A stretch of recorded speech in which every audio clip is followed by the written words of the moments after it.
Hello, first grade scientists. Miss Hutchinson here in my backyard again, ready for more science lab.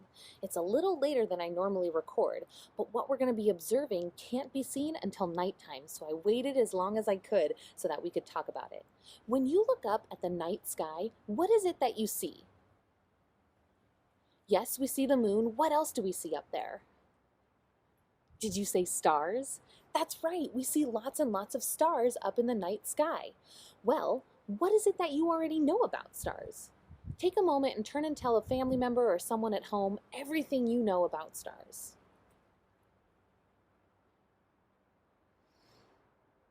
Wow, you guys already know so much about stars.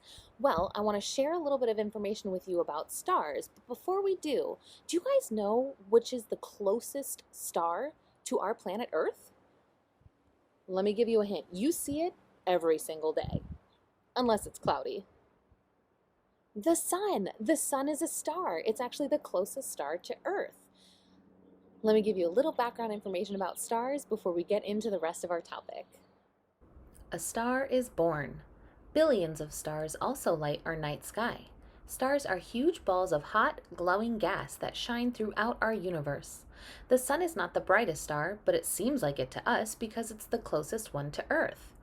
All of the stars in our galaxy belong to a group called the Milky Way. It's called the Milky Way because grouped together, the stars look like a long stream of milk.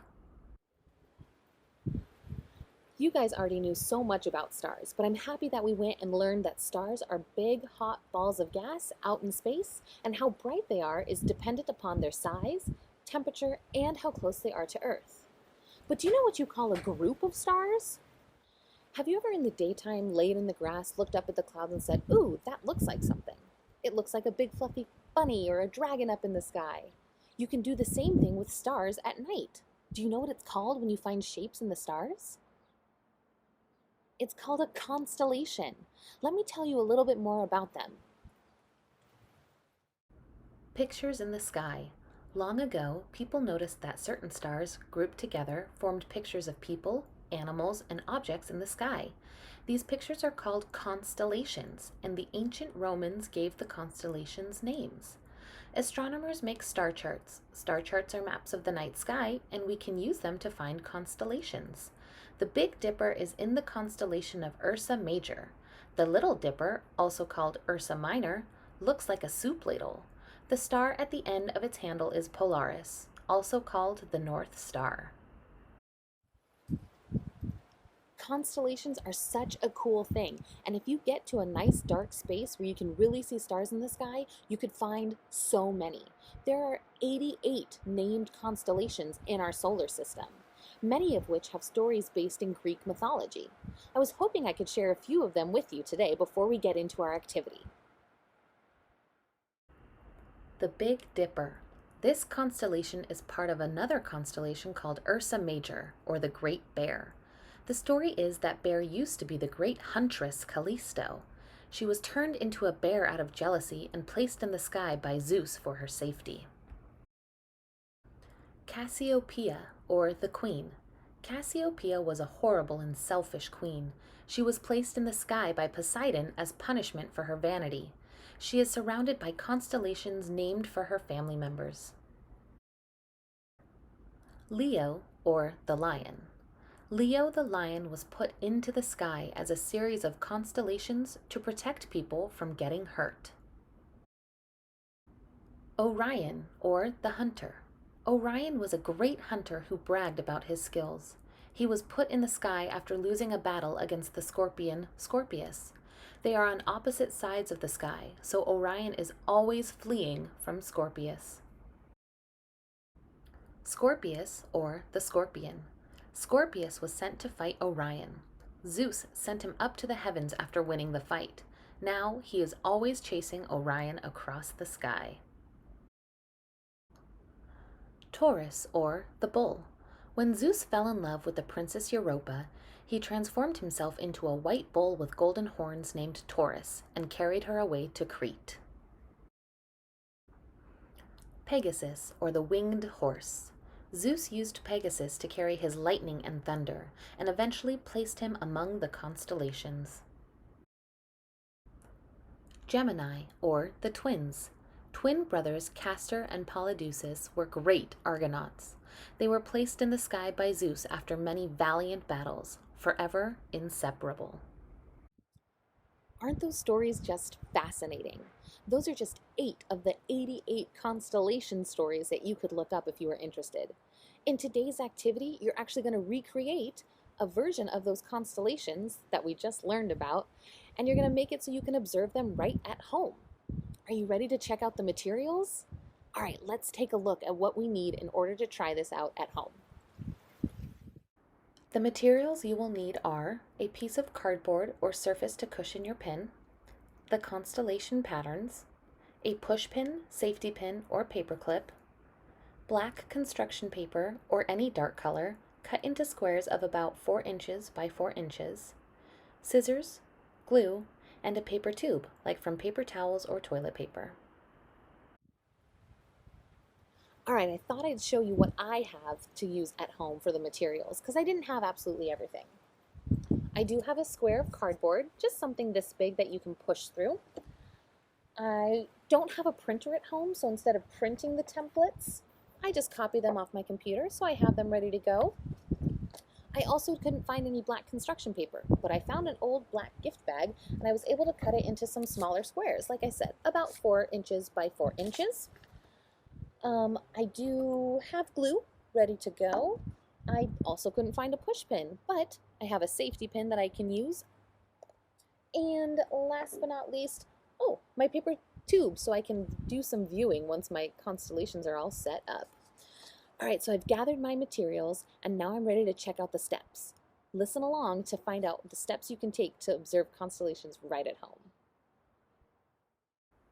Procedure 1. Cut out the constellation patterns you want to make along the dotted lines. 2. Glue each constellation pattern onto a square of the dark colored construction paper. 3. Put the dark paper with the constellation pattern onto the square of cardboard so that you are looking at the constellation. 4. Carefully use your pin to poke the dots of the constellation until you hear a pop. 5. Place the paper with the constellation over the end of the paper tube and look through to see your stars. 6. You can try shining a flashlight through your constellations to project them onto your wall or ceiling. You can pause the video here and try it out on your own, or continue watching to see me make one as an example. Now that we've reviewed our steps, I thought I'd demonstrate how to make one right here, and then you can try to make as many as you want at home. Ready? All right, so I've got the materials I need. I'm going to try Pegasus. There you go, Pegasus. I'm going to cut right on the outside on the dotted lines, giving myself space. There we go. Lots of space. I want to keep the name there so that once I take away the excess, I can still see what constellation it is. I can still see that it's Pegasus. All right, I'm now going to glue my template onto my black piece of paper using my handy dandy glue stick. Okay, a little bit of glue. Nice and on the edges, and then I glue that down so I can see my constellation still. There we go. Now we have a nice base for our constellation. The next thing is to actually poke holes on the dots of the constellation. So I've got my safety pin because I couldn't find a push pin, and I'm just going to push through until I hear a little pop. Oops, or I feel that it goes through the cardboard just a little bit. Push. Push. A couple more. Push. Dunzo. 2 and 1 more. Push. Put that off to the side. All right, so I now have my template glued onto my black paper with holes with all the dots. I'm actually ready to try this one out. Do you want to see if you can see it? All right, let me see if I can test it out, and then I'll show you what Pegasus looks like if you want to view through your tube finder. All right, so to test it out on your own, you're going to take your constellation, hold it to the edge of the tube, and then just look through the tube. You need some light behind you, but if you look like that, you can actually see your constellation. I'm going to try and hold it up to the camera and see if you can see what my Pegasus constellation looks like. Ready? Let's give it a try.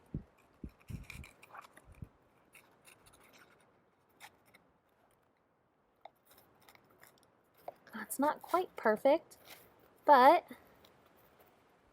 there you go. You can kind of see my constellation. Whoops.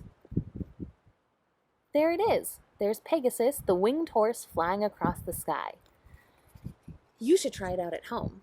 Now, if you want to get really, really fancy, you can try projecting through your constellation onto the wall or maybe even the ceiling.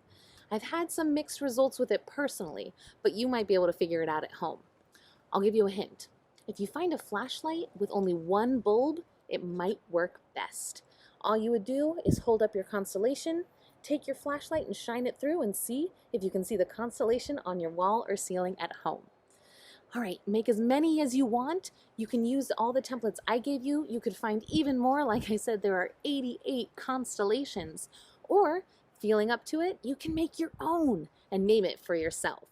All right, boys and girls, that is our star projector and viewer that you can try out at home. There is a link to a video all about stars and constellations if you want to check it out. I hope you take some time, sometime this week or over the weekend, to go outside at night and see. Can you see any stars? What do you notice? Can you find a constellation? All right, boys and girls, until next time, I hope you stay curious, little scientists.